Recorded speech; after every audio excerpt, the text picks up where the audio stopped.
No, it was just yesterday was just issue city. I don't know what the heck was going on. In one of the videos you had put, I need a new phone. This thing is. Oh yeah, I wanted to get a new phone before the beginning of the semester, but then I had like a month of unemployment that didn't come, and a lot of things, exciting things. Well, Anyways, the long, help that the phones are like outrageously expensive. yeah. Okay, so getting back to what we were talking about last class. So, when I say last class, I'm talking about the Tuesday lectures, which, if you guys weren't here for the Tuesday lecture yesterday, then you might be a little bit off put by where we're starting because we did go over some new material. But I'm going to try and get you up to speed, anyways. So, we were talking about naming ionic compounds. And if you weren't here for the last lecture, we talked about how to name ions, right? So that's the first thing, knowing how to name ions. Now we're getting into how to name ionic compounds, right? So an ionic compound involves an anion and a cation hooked up together, okay? If you have a positive charge and a negative charge, they're going to be attracted to each other, and that's what bonds these ions together, right? In terms of the strength of the bond, we have covalent compounds, which are sharing electrons. Those are going to be a stronger bond than ionic bonds, which are basically doing an exchange of electrons, right? So one of them has an extra electron to give away, the other one picks it up because it really wants that extra electron, right? Everybody okay with that part of it? Any questions so far? No. Cool. So, I didn't mention this $25 word yesterday because I think it's a little intimidating. But the fancy way of saying naming ionic compounds or naming compounds in general is nomenclature, right? So what we're getting into in Chapter 3 is specifically ionic nomenclature. Chapter 4, which is after this exam, we'll get into covalent nomenclature and how to name covalent compounds. So we have two ways that we can name. So we have the chemical name, and then we have the chemical formula, right? The chemical name is the full written out way of writing the ionic name. And the chemical formula is the one that uses the symbols, right? Okay. So if we're talking about an ionic compound, the chemical name and the chemical formula have a lot of the same conventions. So we always write the cation first by convention, then the anion,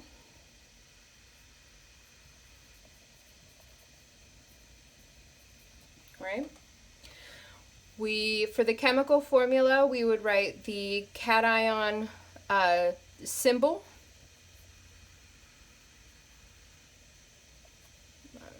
Don't want to write positive.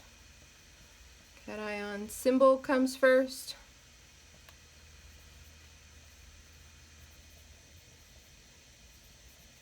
And then as a subscript here, we would write the number of the cations that we need to make a neutral compound. And if you're unsure what I mean by that, we're going to talk about it in just a sec. So this would be the subscript of how many cations you have in the compound.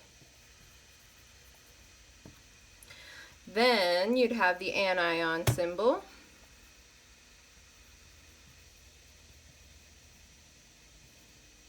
Again with the subscript after it of how many you have.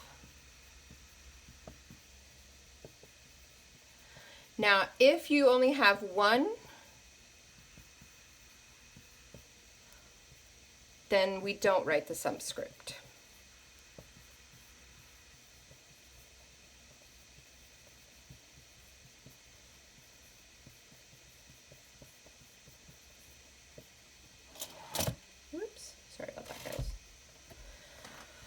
So if you only have one of something and you're more comfortable writing in the one, I'm not going to be mad about it. But in terms of what you'll see in answer keys and stuff like that, by convention, if there's only one of something, we don't write a subscript. Okay? And just as a reminder, again, this is super important. Compounds are neutral, right? So ionic compounds are always, always, always going to be neutral in charge, which means that the sum of the charges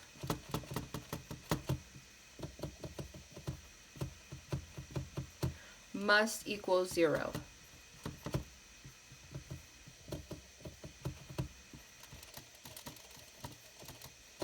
Right? The sum of the charges of all of the ions must equal 0.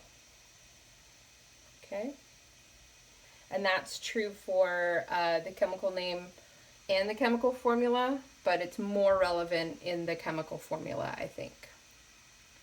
Questions about that?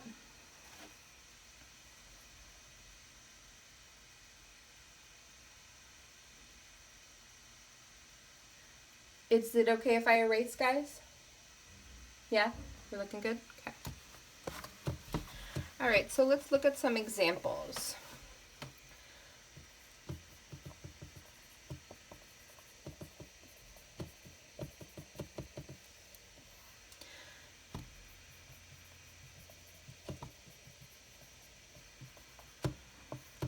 Okay, so let's say we're starting off with, we did that one yesterday. Let's do calcium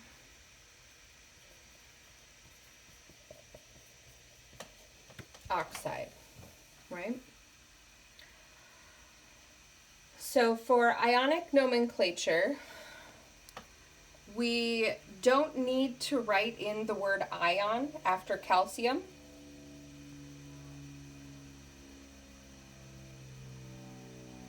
Right? So just be aware of that. We usually drop the ion off of calcium, but it's implied that when it's hooked up with oxide, it's an ion. Okay?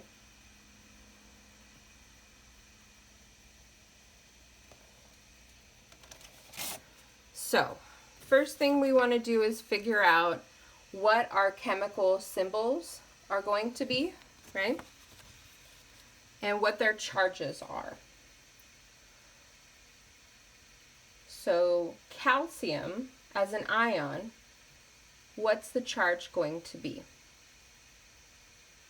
2 plus. 2 plus.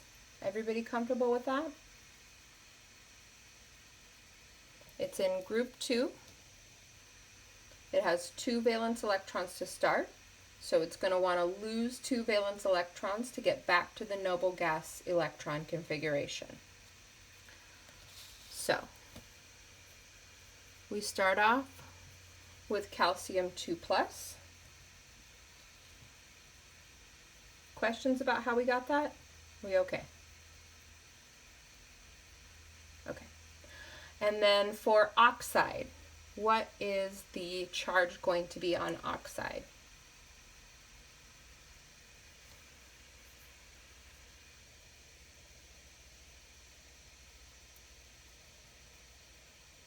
Minus.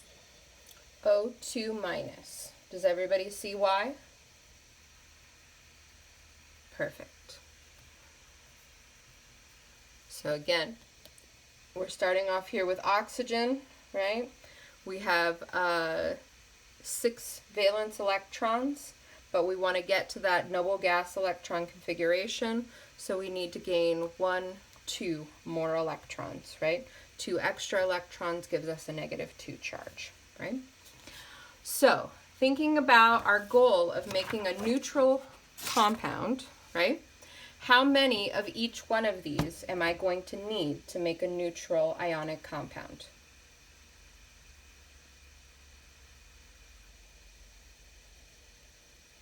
Just 1 of each. One of each, yeah, absolutely, right? So if I have one calcium with a positive 2 charge, and I add that to my one oxide, which has a negative 2 charge, that'll give me an overall charge of 0, right? Or a net charge of 0. So the way I write the chemical formula, I have Ca. Remember, we don't write the 1 if we only need 1. And then O. And that's it. Everybody okay with that? Cool. So I would say, arguably, figuring out how many of each one of these ions you're going to need is the most challenging part of ionic compounds, right? Let's look at some more examples, okay? So let's do, beep, beep, bop. Let's do sodium nitride.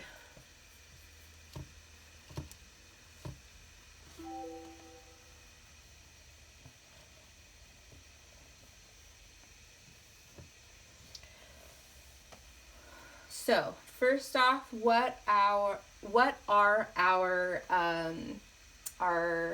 ions going to be, our ionic notation?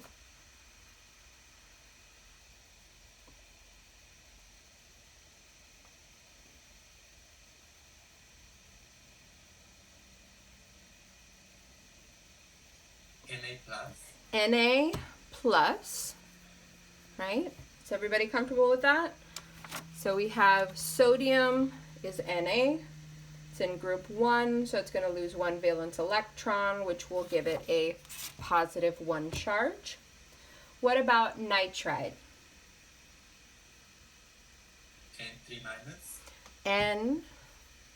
N3-. Everybody comfortable with that? So we have nitrogen here. It needs to gain 1, 2, 3 electrons to get to the noble gas electron configuration, so it'll have a negative 3 charge. Everybody all right with that? Cool. So, looking at this one, knowing that the charges are different here is an indication that we are definitely going to need more than one of at least one of these guys, right? So I usually like to start by just figuring out what the net charge is if I just have one of each. But if you have another way that you like to figure that out, please be my guest. There's more than one way to figure these out. And I'll show you a trick towards the end, but I don't like the trick because it doesn't always work. So yeah. But anyways, if we start off with one sodium with a positive 1 charge, and we add it to 1 of the nitride, our leftover charge will be negative 2, right? So if I have a negative charge left over, then that should cue me into thinking that I'm going to need more positive charges, right? So if I change this to 3 sodiums, right? Whoops. Oh, it's too early for that. I'm going to finish this problem up and then get my charger, sorry. So if I change this to a 3, now I have positive 3 from sodium and negative 3 from nitride, which will give me an overall net charge of 0, right? So then how we write that in our chemical formula, we would have Na. We need to put the coefficient down here, right? And then N, we just have 1. Okay? So this number comes down here, and again, this number is invisible right here, but if you want to write it, you can.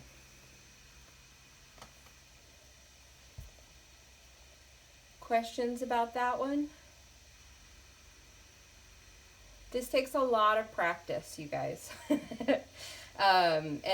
Honestly, this is kind of a lot of work the way that I'm doing it. But until you start doing them and it starts to click for you, I think it's better to just do it the hard way, right? Or the more work way, right? Okay, so let's do, can we do one more example? Yeah? Let's do,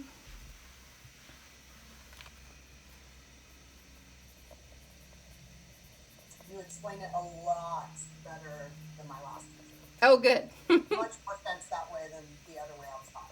Nice. Yeah, I'm all about like systematic approaches because otherwise I'm going to mess this up. Cool. So barium phosphide. So what is our symbol and charge for barium?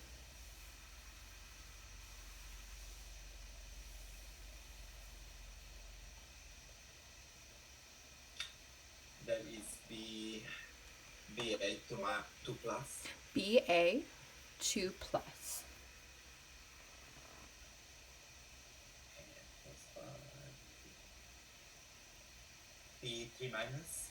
And phosphide would be P3 minus. Sorry, it's not very cute. Right? So I'll do my process again where I start off with 1 of the barium and 1 of the phosphide, and I'm going to end up with an overall -1 charge.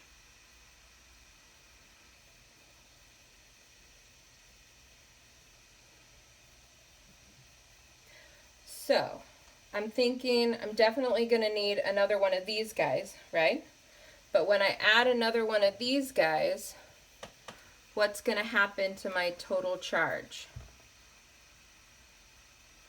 Now it's going to be +1, right?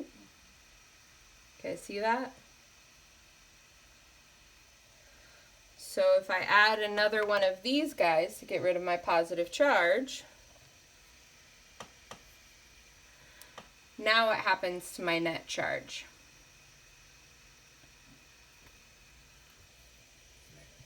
-2, right? If you're not able to do this math in your head this quickly, that is okay. Okay.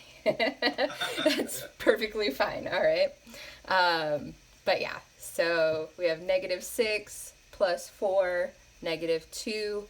So I have a negative charge again, so I'm going to need to come back to this guy, right? Which means if I put a 3 out front here, now I have +6, -6, which gives me a charge of 0. Hooray! So, for the chemical formula, right, I have Ba always comes first because it's the cation, and I'm going to need to put a 3 as my subscript.